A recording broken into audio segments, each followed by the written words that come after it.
When you think of the Roman Empire, you probably imagine legions marching, emperors scheming, or gladiators fighting to the death. But behind the glory, behind the marble temples and golden palaces, there was a different kind of warrior. One who didn't fight with swords, but with scrolls, seals, and fear. The Roman tax collector, the publicani.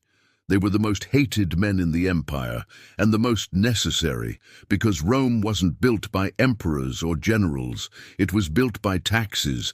Every coin that paid for a soldier's armor, every stone laid on the Colosseum, every banquet in the Senate, came from one source, the people. And the ones sent to take it were the publicani. These men weren't government officials. They were businessmen, investors. They bought the right to collect taxes just like a modern corporation bidding on a government contract.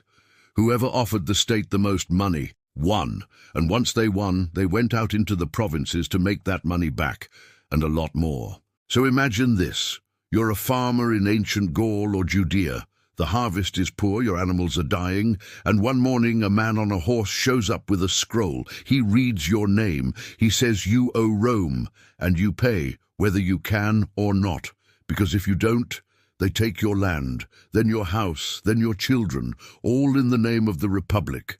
The system was elegant and evil. The Senate in Rome would auction off the right to collect taxes from entire provinces. Wealthy businessmen, often bankers, formed syndicates to bid on these contracts. These were called societates publicanorum, essentially the world's first corporations. They would promise Rome a fixed amount, let's say 10 million denarii. But if they managed to collect 20 million from the province, that extra 10 million was pure profit. They became rich beyond imagination, and the provinces, they bled. Roman writers of the time described the publicani as vultures. They didn't just collect money, they consumed entire communities.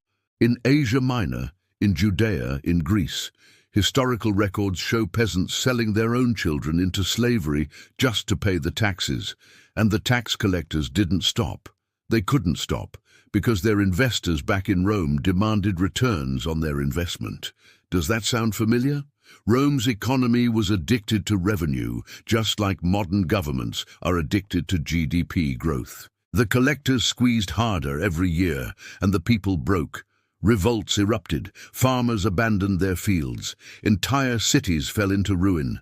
And yet the system didn't change, because for those in power, it worked perfectly. The publicani were untouchable. They were protected by the Senate and deeply connected to the bankers. They funded political campaigns, bribed governors, and silenced anyone who dared to question them. Even the great Cicero, yes, the famous orator, defended tax collectors in court. Why? Because he was one of their investors.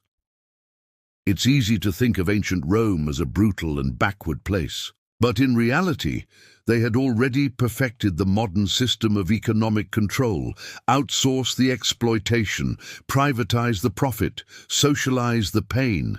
If a province rebelled, the state would send in the legions. If a collector failed, they'd just blame corruption and hire another one. Sound familiar yet? And here's the irony, even the publicani themselves lived in fear. Because Rome's laws changed constantly. One emperor would praise their efficiency. The next would accuse them of greed, confiscate their property and feed them to the mob. They were both predators and prey. When the people rioted, emperors needed a scapegoat. And who better than the men everyone already hated? They were whipped, imprisoned and executed, their names erased from records. But the system itself remained, because Rome didn't need individuals, it just needed functionaries. Replace one, print another. For centuries, the publicani kept the empire alive, and slowly they became the empire. Their money financed political campaigns, influenced elections, and controlled emperors from behind the scenes. By the time of Augustus, tax collection had become one of the most profitable businesses in the entire world, but the moral cost was unbearable. Entire provinces lived in despair. Families were destroyed. Generations were left indebted. All so that Rome could look rich on the outside, while it was slowly rotting from the inside. And here's the twist. The same economic machine that made Rome great is the very same machine that destroyed it. By the 3rd century, overtaxation had drained the empire of its lifeblood. Farmers stopped farming, traders stopped trading, the gold simply ran dry. The legions couldn't be paid. And when the barbarians came, Rome didn't collapse from invasion. It collapsed from sheer exhaustion. A system built to take had nothing left to take. So maybe the story of the Roman tax collector isn't ancient at all. Maybe it's a warning, because the names have changed, but the design hasn't. The publicani became corporations. The debt became credit. The taxes became inflation. And the empire, it's still here. It's just invisible now. Every time you pay interest, swipe a credit card, or file your taxes, you're feeding the same machine, just painted in new colors. It's the same system that convinces you freedom means working harder, while it quietly collects the cost of your dreams. History doesn't repeat, it upgrades. And unless we learn from the Romans, we'll end the same way they did, rich in illusion, but poor in reality. So ask yourself this: when you look at your life, your work, your debt, are you a citizen of an empire? Or are you the resource that keeps it running? Because the Romans never saw the collapse coming. They were too busy paying their taxes. If this story opened your eyes, don't let it fade. Subscribe and stay aware, because the empire never ended. It just learned to hide behind numbers. And the next chapter of history? It's being written right now, in your paycheck. Thanks for watching.